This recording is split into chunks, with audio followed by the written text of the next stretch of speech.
Good morning guys, this is Aditya Joshi. Welcome back to our channel. आज हम दो chapter करने वाले हैं फिजिक्स के, हमारी डेली टॉपिक्स ऑफ फिजिक्स की सीरीज में, जो कि बहुत एसेंशियल है और दोनों के सब टॉपिक्स बहुत सारे हैं। तो इसलिए आज हम दो कवर करेंगे, लेकिन अंदर तक कवर करेंगे। पहला हम प्रोजेक्टाइल मोशन देखने वाले हैं। अब इसमें भी हम तीन चार चीजें देखेंगे। पहला हो सकता है जमीन से किया हो, दूसरा किस एंगल पे किया है, रेंज कितनी जाएगी, टाइम ऑफ फ्लाइट कितना होगा, वो सारी चीज तो हो गई। दूसरा एक पेडेस्टल पे रखा हुआ है अगर, और वहां से किसी एंगल पे प्रोजेक्ट किया हो, और तीसरा एक प्रोजेक्टाइल जो एक पेडेस्टल पे रखा है वहां से सीधा प्रोजेक्टाइल किया हो, वहां से नीचे की तरफ वो आएगा। तो बहुत सारे वेरिएशंस हम प्रोजेक्टाइल मोशन के आज कवर करने वाले हैं। दूसरी चीज हम कैपेसिटर्स कवर करेंगे, उसमें भी हम हर चीज देखेंगे। पैरेलल प्लेट हो गया, स्फेरिकल हो गया, कैसे क्या वेरी करता है, और यहां तक कि इसकी अरेंजमेंट भी देख लेंगे। ठीक है, मतलब सीरीज हो गया और पैरेलल हो गया, व्हीटस्टोन ब्रिज, और थोड़े बहुत एग्जांपल जो ट्रिकी होते हैं वो भी तुम्हें बता दूंगा। तो इसके साथ इसकी शुरुआत करते हैं। मैं हूं Aditya Joshi, I am an MBBS student and academy educator, और मैं आपको यहाँ पे फिजिक्स के डेली टॉपिक्स कराता हूँ जो बहुत एसेंशियल है 2024 नीट के लिए। और शाम को मैं बायो का NCERT डायसेक्शन आपको कराता हूँ, जो आपको मिस नहीं करना है। चलो इसकी फिर आज शुरुआत कर देते हैं। ठीक है, इसकी शुरुआत कर देते हैं। आओ, सबसे पहले करेंगे हम प्रोजेक्टाइल मोशन। ठीक है, प्रोजेक्टाइल मोशन साथ साथ तुम्हें बना के दिखाता रहूंगा। तो इसमें पहले एक डायग्राम बना लेते हैं जिससे हमें समझ आ जाए कि हम डील किस चीज से कर रहे हैं। ठीक है, अब यहाँ y एक्सिस है, ये है x एक्सिस। अब हमें क्या करना है, यहाँ से एक प्रोजेक्टाइल एक एंगल थीटा पे फेंकनी है। ठीक है, हमने यहाँ से एक प्रोजेक्टाइल फेंकी एंगल थीटा पे। अब ये प्रोजेक्टाइल ऐसे ऐसे करके पूरा इसने पाथ कवर किया और यहाँ पे जाके गिर गई। अब यहाँ पे तुम देखोगे थीटा एंगल पे प्रोजेक्टाइल की गई थी और थीटा ही एंगल पे वो गिरेगी यहाँ पे ऐसे। ठीक है, मैक्सिमम हाइट जो इसने अचीव करी अपने थ्रू आउट प्रोजेक्टाइल मोशन में, उसको हमने ले लिया h। ठीक है, मैक्सिमम हाइट के समय या फिर यहाँ पे एक पॉइंट ले लिया हमने, वहां पे उसकी अलोंग द x एक्सिस जो वेलोसिटी रही होगी उसको हमने ले लिया ux। ठीक है, u वेलोसिटी से ऊपर फेंका गया था, और y कंपोनेंट जो होगा इसका वो होगा uy। ये तुम्हें समझ आ गया। अगर ग्रेविटी की बात करूं तो ग्रेविटी नीचे की तरफ वर्क कर रही है। अच्छा, यहां से यहां तक का x एक्सिस में ये है रेंज। ठीक है, रेंज है मैक्सिमम डिस्टेंस जो उस प्रोजेक्टाइल ने कवर करा। इसके बेसिस में हम सब कुछ इसके बारे में निकाल देंगे। तो सबसे पहली बात, कुछ इक्वेशंस है जो तुम्हें याद रखनी है। ठीक है, कुछ इक्वेशन से तुम्हें याद रखनी है। पूरा डेरिवेशन तुम्हें नहीं बता रहा हूं क्योंकि तुम्हें वो याद करने की भी जरूरत नहीं है, इतना ना ही तुम्हारे पास समय होगा। लेकिन तुम्हें एक चीज याद रखनी है। पहला हो गया टाइम। ठीक है, या फिर टाइम ऑफ फ्लाइट भी इसे बोला जाता है। ठीक है, टाइम ऑफ फ्लाइट मतलब इस पॉइंट से इस पॉइंट तक पहुंचने में कितना टाइम लगा। ठीक है, through out the range cover करने में प्रोजेक्टाइल को कितना टाइम लगा, या फिर तुम ये भी कह सकते हो कितने समय तक प्रोजेक्टाइल हवा में रही। तो इसको निकालने के लिए क्या होता है, 2u/g। सिंपल एक फॉर्मूला 2u/g। लेकिन u कौन सा वाला लोगे, 2u/g तो समझ गए, u कौन सा वाला लोगे, uy लेना पड़ता है तुम्हें, uy वाला। ठीक है, इसका मतलब इसको तुम लिख सकते हो 2u sin θ/g।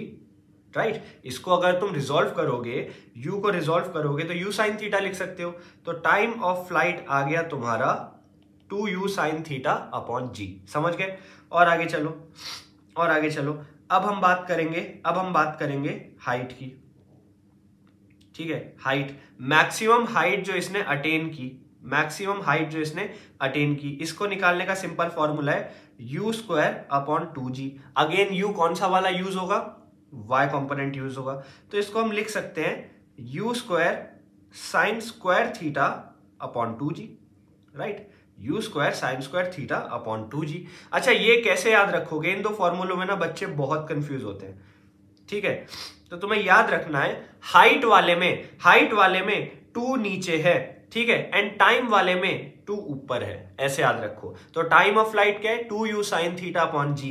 हाइट क्या है, मैक्सिमम हाइट जो अटेन की वो कितनी है, u² sin² θ/2g। समझ गए। तीसरी चीज जो हम देख सकते हैं, ठीक है, ये था दूसरा पॉइंट। तीसरा पॉइंट जो हम देखेंगे वो होगा रेंज। ठीक है, मैक्सिमम डिस्टेंस जो उस प्रोजेक्टाइल ने कवर किया उसे रेंज ऑफ प्रोजेक्टाइल कहते हैं। रेंज निकालने के लिए क्या करना है, आर बराबर हो सकता है you x into T, right. Speed बराबर डिस्टेंस अपॉन टाइम, तो डिस्टेंस बराबर स्पीड इंटू टाइम, सिंपल है, ठीक है। अब आ जाओ, रेंज तुम्हें यहां दिख रही है, ठीक है।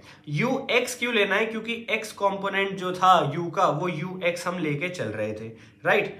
तो फिर यू एक्स इंटू टी हो गया रेंज, तो इसको हम और कैसे लिख सकते हैं, इसको हम और कैसे लिख सकते हैं, 2ux you Y upon g, ठीक है। या फिर इसको हम लिख सकते हैं u square sine 2 theta upon g, ठीक है। तो ये है तुम्हारे मेजर 3 फॉर्मूले, ठीक है। एक ये फॉर्मूला तुम्हें याद रखना है, एक ये रखना है, और एक ये तुम्हें फॉर्मूला याद रख लेना है। याद रखो मैक्सिमम टाइम या फिर टाइम ऑफ फ्लाइट क्या है, 2u sine theta upon g. Height क्या है, मैक्सिमम हाइट जो अटेन की गई, u square sine square theta upon 2g। Range क्या है, maximum range u square sine 2 theta upon g. समझ गए। अच्छा, एक चीज और याद रखना, u cos थीटा जो होता है वो कांस्टेंट रहता है, ठीक है, वो कांस्टेंट रहता है, वो चेंज नहीं होता है। और आगे चलते हैं, अब हम देखते हैं कंडीशंस देख लेते हैं, ठीक है। किस चीज के लिए, हम ऐसा क्या चेंज करें कि रेंज मैक्सिमम हो जाए। तो पहली चीज हम देख लेते हैं आर मैक्स के लिए, ठीक है। आर मैक्स मतलब रेंज मैक्सिमम, ठीक है। दूसरा देख लेते हैं R1 बराबर R2 कब होगा। इसका मतलब हमने प्रोजेक्टाइल फेंकी, ठीक है। हो सकता है एक एंगल पे फेंकी हो एक प्रोजेक्टाइल, हो सकता है दूसरे एंगल पे फेंकी हो दूसरी प्रोजेक्टाइल। तो ऐसा क्या करें, वो एंगल्स कौन से रखें कि दोनों प्रोजेक्टाइल, अगर दोनों प्रोजेक्टाइल का वेट वगैरह सेम प्रोजेक्टाइल थी, सेम इनिशियल वेलोसिटी से फेंकी, सेम पोजीशन से फेंकी, तो ऐसा कैसे एंगल पे दोनों को फेंके कि दोनों की रेंज सेम आ जाए। तो यहाँ पे एक हैक याद रखो, 45 डिग्री याद रखो, ठीक है। 45 डिग्री से जितना प्लस थीटा होगा, अगर उतना ही माइनस थीटा में प्रोजेक्टाइल फेंकोगे तो रेंज सेम हो जाएगी। कैसे, अच्छा 45 प्लस 5 कितना होता है 50। अगर तुमने 50 डिग्री प्लस 5 थीटा मतलब 50 डिग्री पे कोई फेंका प्रोजेक्टाइल, और तुमने फिर 45 माइनस 5 कितना होता है 40। अगर तुमने प्रोजेक्टाइल 40 डिग्री पे फेंका तो 50 डिग्री और 40 डिग्री वाले के रेंज ऑफ जो प्रोजेक्टाइल था वो सेम होगा, ठीक है। समझ गए, जितना प्लस थीटा है उतना ही माइनस थीटा कर लो। ये हैक्स है, तुम ऐसे याद रख सकते हो। आर बराबर होता है यू स्क्वायर साइन कितना था, स्क्वायर थीटा था 2 थीटा था, याद रखो 2 थीटा था, ठीक है। U square sine 2 theta upon g. अब अगर थीटा बराबर 45 डिग्री हो गया तो आर मैक्स हो जाएगा, ठीक है। तो इसका मतलब आर मैक्स हो जाएगा, मतलब यहां फॉर्मूला में पुट करो तो यू स्क्वायर अपॉन जी हो गया। तो दो चीजें तुम्हें समझ आई, ठीक है। एक तो आर मैक्स का फॉर्मूला क्या है, यू स्क्वायर अपॉन जी। दूसरा आर मैक्स कब होगा, जब 45 डिग्री पे तुम कुछ फेंकोगे, तभी यहां 45 मैंने लिख दिया था। अगर 45 डिग्री में तुम कुछ भी फेंकोगे तो मैक्सिमम रेंज अटेन कर देगा, ठीक है। अगर थीटा 1 प्लस थीटा 2 बराबर 90 डिग्री होगा तो R1 बराबर R2 हो जाएगा। अब ये बच्चे भूल जाते हैं, ठीक है, ये बच्चे भूल जाते हैं, तो इसी के लिए मैंने ये हैक तुम्हें बता दिया था। समझ गए, चलो। अगर तुम्हें डायग्राम से समझना है तो एक डायग्राम से भी थोड़ा सा समझा देते हैं तुम्हें। वैसे तुम समझ गए हो, लेकिन चलो ठीक है। एक यहां से हमने यू वेलोसिटी पे फेंका, ठीक है। एक यहां से हमने अगेन यू वेलोसिटी से फेंका, ये यहां पे जाके इतना गिरा, ये यहां पे जाके इतना गिरा। तो रेंज R1 बराबर R2 ही है, रेंज दोनों की सेम ही है, ठीक है। एक का एंगल θ1 है और दूसरे का एंगल θ2 है। तो अगर θ1 प्लस θ2 90 है तो R1 बराबर R2 होगा। अब समझ आ गया तुम्हें, ये रहो θ2 ये नीचे वाला था और θ1 जो था वो पूरा ऊपर वाले का एंगल था। समझ गए, चलो और आगे चलते हैं। अब हम बात करेंगे एनालिसिस ऑफ प्रोजेक्टाइल का किसी भी टाइम पे, ठीक है। किसी भी टाइम पे प्रोजेक्टाइल के एनालिसिस की बात करने वाले हैं।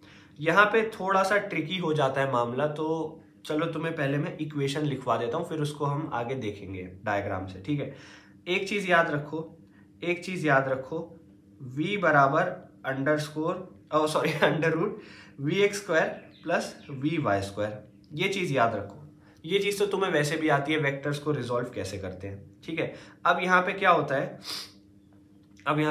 है, एक डायग्राम बनाया जाता है। देखो ये वाला पार्ट जो है ना, ये वाला पार्ट जो है उसमें से ये वाली इक्वेशन पूछी जा सकती है, ठीक है, ये वाली इक्वेशन पूछी जा सकती है। हो सकता है इसी का एक भाई पूछ ले, r बराबर √x² + y², but that's it. इनसे ऊपर कुछ भी नहीं पूछेंगे, तो इनसे ज्यादा मैं तुम्हें यहाँ बताऊंगा भी नहीं। जेई वालों के लिए इंपॉर्टेंट है, हमारे लिए इतना इंपॉर्टेंट नहीं है, ठीक है। यू प्रोजेक्टाइल यू वेलोसिटी से फेंकी, थीटा एंगल पे फेंकी गई, ये ऐसे ऐसे ऐसे ऐसे करके यहाँ आके गिर गई, ठीक है।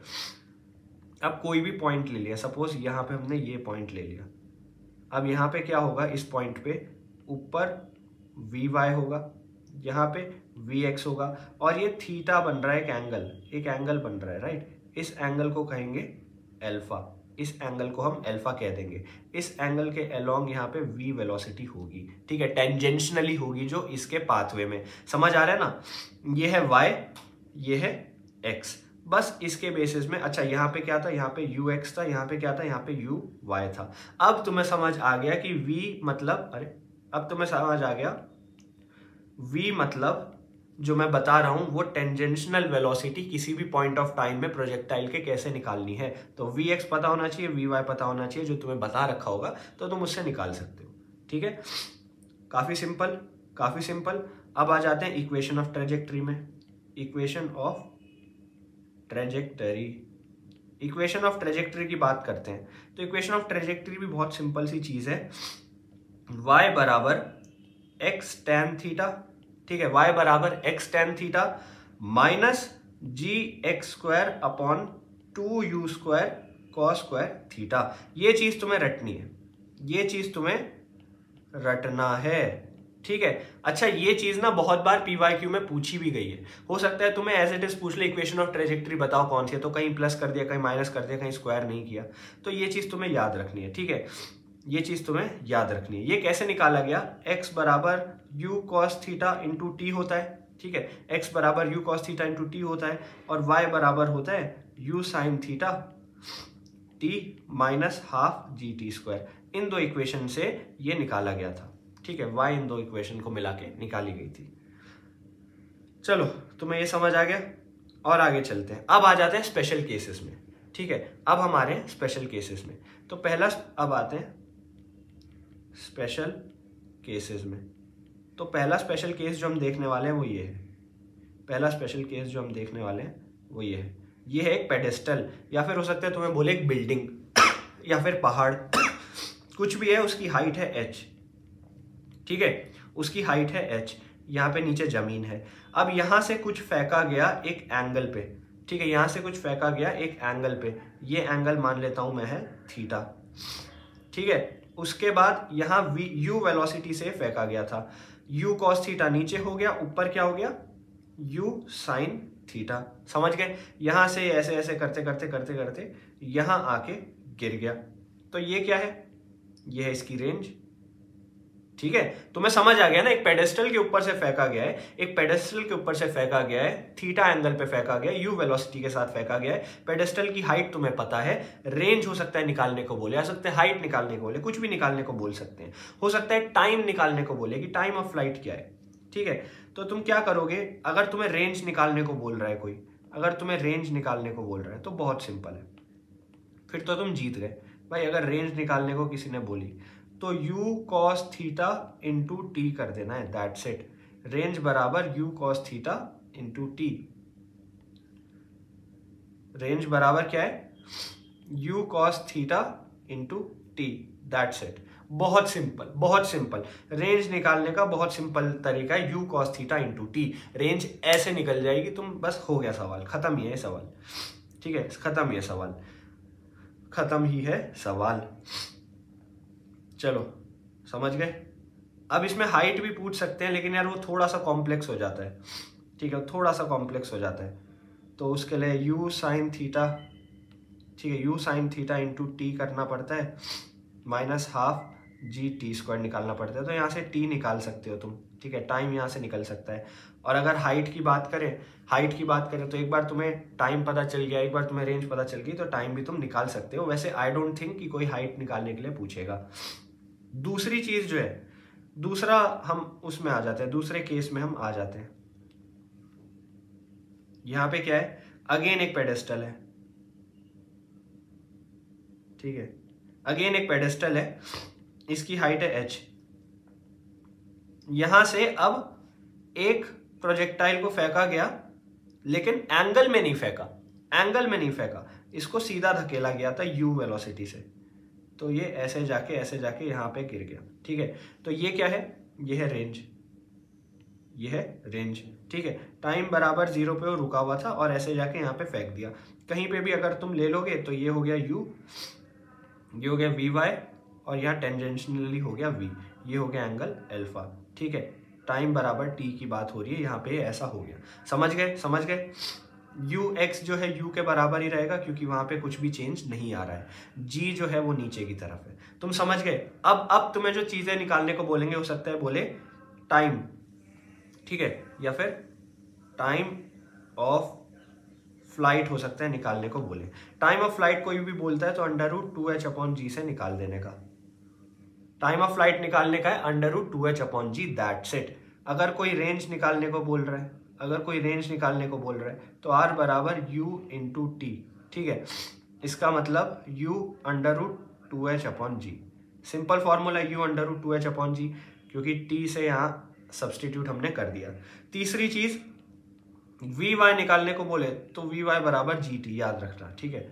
ये पहली चीज निकालने को जो बोलेगा, ये दूसरी चीज जो बोलेगा, ठीक है। एक हो सकता है टाइम, एक हो सकता है रेंज, और दूसरा हो सकता है vy, तो ये बराबर gt हो जाएगा, ठीक है।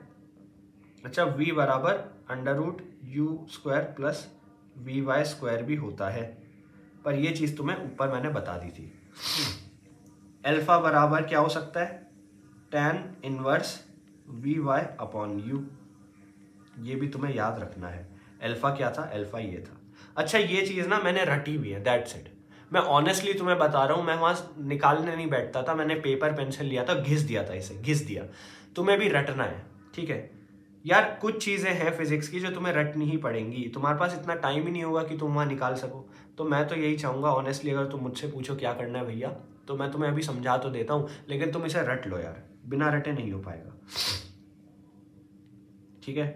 कैपेसिटेंस की बात करते हैं। अब कैपेसिटेंस की बात करते हैं, फेरेड होती है इसकी यूनिट, हम सबको पता है। कैपेसिटेंस में पहले हम बात करेंगे आइसोलेटेड स्फेयर की, स्फेरिकल कैपेसिटेंस करके मेरे नोट उसमें टॉपिक भी था। ये सारे उन्हीं टॉपिक्स का पार्ट है जो मैंने लिस्ट ऑफ टॉपिक्स तुम्हें दिए थे, यहीं से आएगा नीट 2024 में, ठीक है। आइसोलेटेड स्फेयर की हम बात करें तो ये रहा स्फेयर, ये रहा इसका आर, ठीक है। ऊपर कोई भी चार्ज लगा दो, चलो यहाँ पे एक चार्ज लगा हुआ है,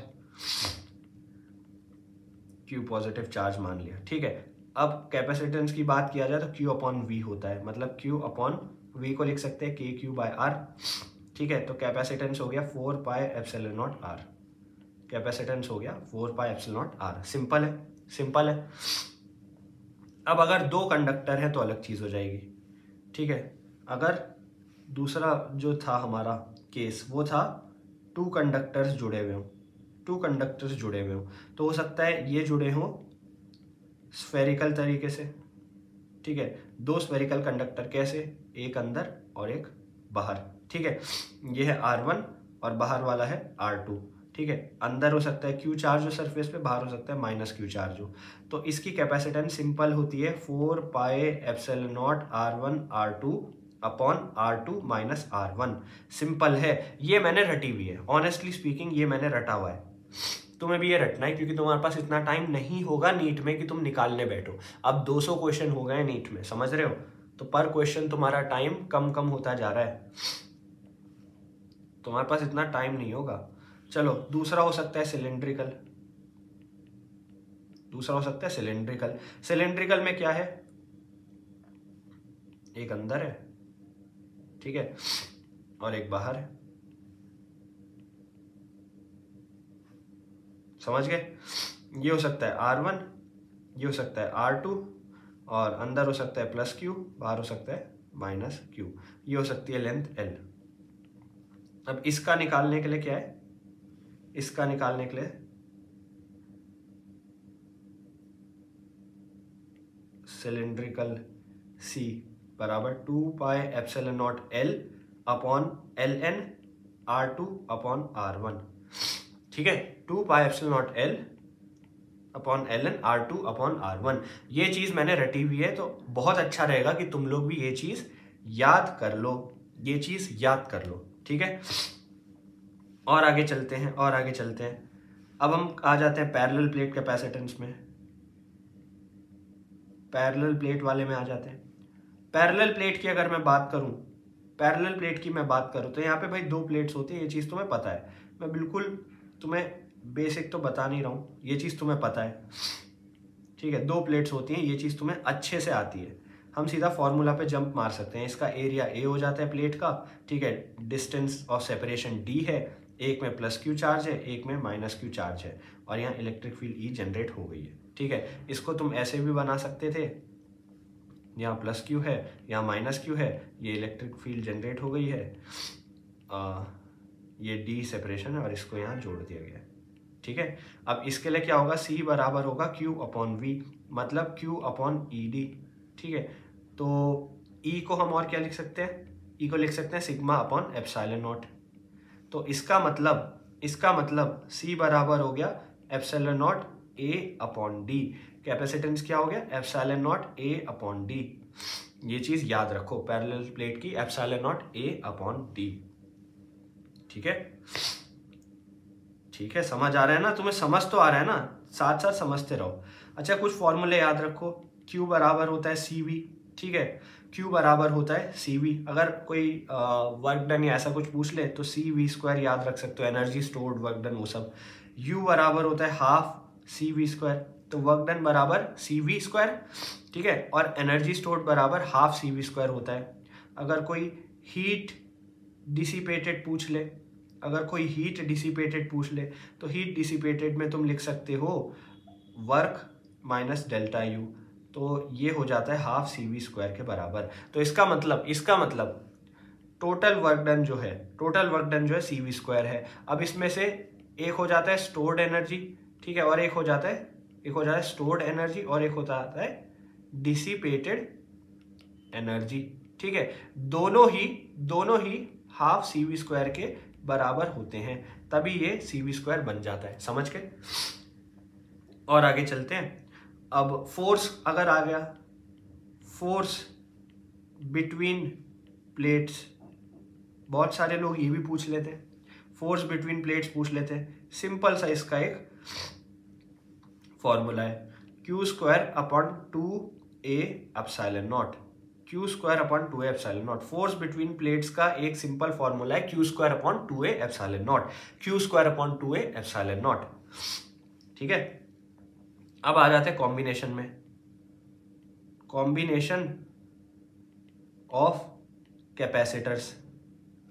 कॉम्बिनेशन ऑफ कैपेसिटर्स में आ जाते हैं तो एक हो गया पैरेलल, एक हो गया सीरीज। सिंपल, पैरेलल और सीरीज। अच्छा, अगर हम पैरेलल की बात करें तो पैरेलल में क्या होता है, C इक्विवेलेंट बराबर C1 प्लस C2। सिंपल, उल्टा रहता है उसका, किसका, तुम्हारे नॉर्मल रेजिस्टर्स का। ठीक है, सीरीज में क्या होता है, C इक्विवेलेंट बराबर C1 C2 upon C1 plus C2। ये चीज तुम्हें याद रखनी है। ये फॉर्मूले जो डब्बे बना रहा हो ना यार, याद रखो इन्हें। ठीक है, अगर पैरेलल है तो C इक्विवेलेंट को हम NC भी कर सकते हैं, N नंबर ऑफ कैपेसिटर्स जो है पैरेलल कॉम्बिनेशन की तरह जुड़े हैं। सीरीज में अगर करना है तो C अपॉन N बोला जा सकता है। ठीक है, C अपॉन N बोला जा सकता है। N नंबर ऑफ, N क्या है, नंबर ऑफ कैपेसिटर्स, और ये सारे कैपेसिटर्स इक्वल फैरेड के होने चाहिए, ये भी याद रखना, ऐसे नहीं कुछ भी जोड़ दिया। और आगे, हाँ, अच्छा, एक ये यहाँ पे चीज देख लो, ये बहुत बार पूछी भी जाती है पेपरों में। ठीक है, और इसे ट्रिक क्वेश्चन मानते हैं लोग, इतना ट्रिक है नहीं, बहुत सिंपल क्वेश्चन है। ठीक है, बहुत सिंपल क्वेश्चन है, तो मैं यहाँ बना के दिखा रहा हूँ एक सीक्वेंस, बहुत सिंपल है, इसको देख के डरना मत, इसको देख के डरना मत। ठीक है, ये है C1, ये है कोई भी ले लो यार, C1, C2, C3, C4, C5 ऐसा ले लिया, ये X है, ये Y है। बहुत बार ऐसा बना के दे देते हैं तुम्हें, ठीक है, वो बोलेंगे इक्विवेलेंट कैपेसिटेंस निकाल के दिखाओ क्या है ये। तो भाई बहुत सिंपल चीज है, ये तुम्हारा व्हीट स्टोन से हो जाएगा। कैसे होगा? व्हीट स्टोन ब्रिज से हो जाएगा, क्योंकि इसको रीस्ट्रक्चर किया जा सकता है। कैसे? यहां से इसको ऐसे बना दिया जाएगा रीस्ट्रक्चर करके।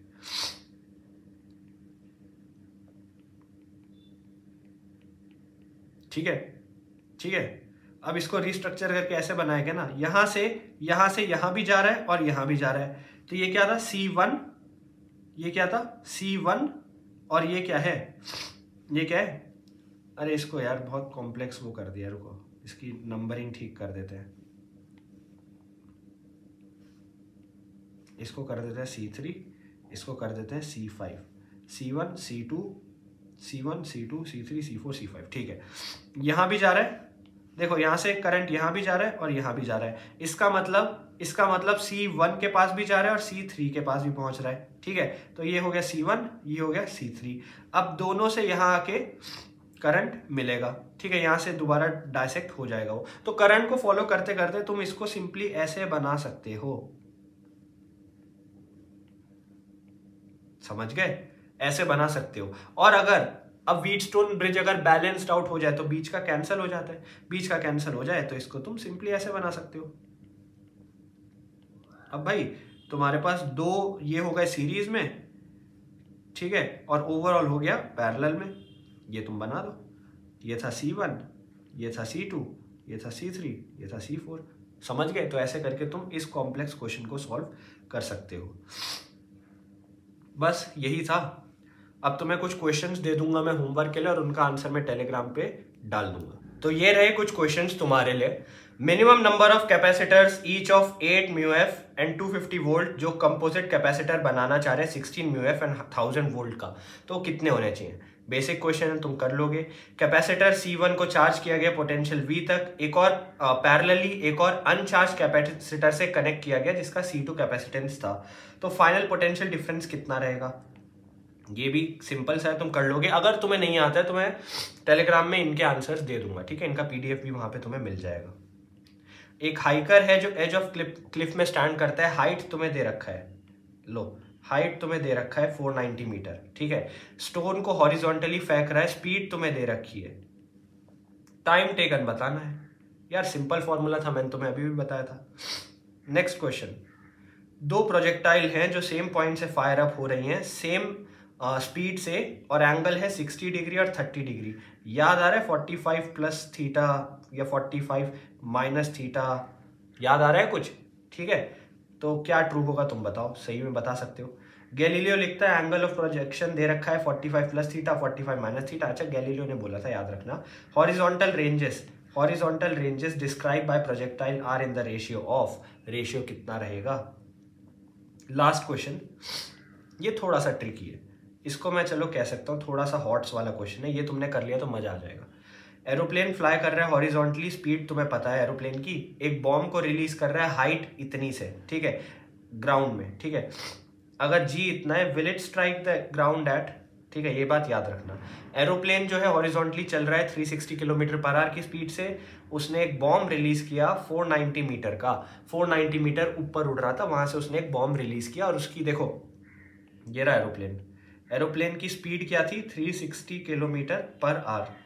समझ गए? वो कितनी ऊपर था जमीन से? 490 मीटर ऊपर था। उसने एक बॉम्ब रिलीज किया, ठीक है।